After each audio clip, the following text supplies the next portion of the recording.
m'appelle Christian Julien et aujourd'hui je vais vous montrer comment planter un magnolia en conteneur.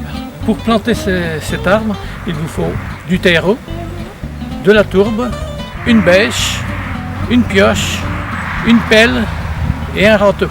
Donc quand on arrive sur le chantier, tout le matériel est en place, il faut commencer par décaper l'herbe. Pour un arbre comme celui-ci, il y a une motte de 50, et bien, on va faire un trou on va décaper 1 mètre sur 1 mètre, de façon à ce qu'on ait un terrain propre, qu'on ait de la terre et qu'on n'ait pas de mauvaises herbes.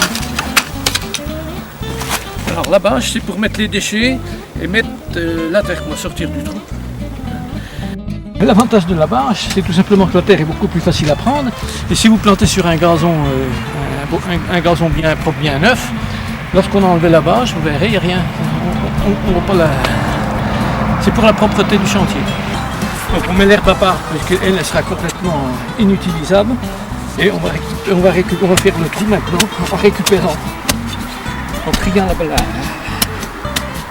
bonne terre de la mauvaise. Il nous faut une profondeur d'au moins 50 cm.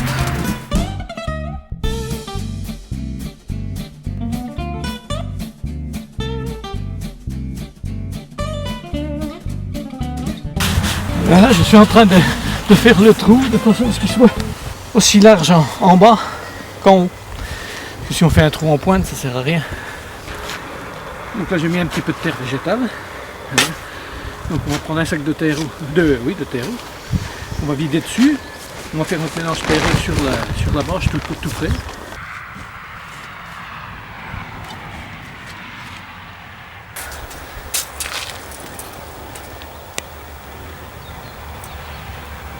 Donc voilà, 45 avec le tassement, on est bon.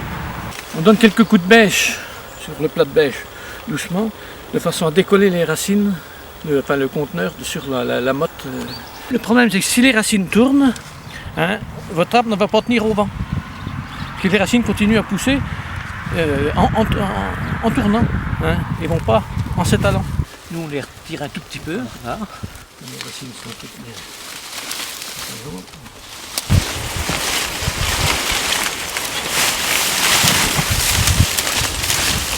Et donc on l'a planté au milieu du tout. On vérifie encore une autre fois la hauteur. Donc voilà, avec la cuvette d'arrosage, on sera juste à profondeur.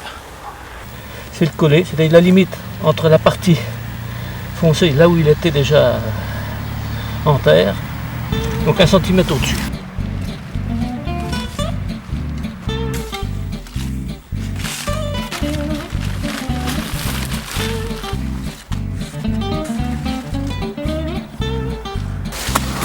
On tente bien pour que l'arbre ne bouge plus, reste bien en place. Si on le laisse dans la terre meuble, on revient demain et il est couché.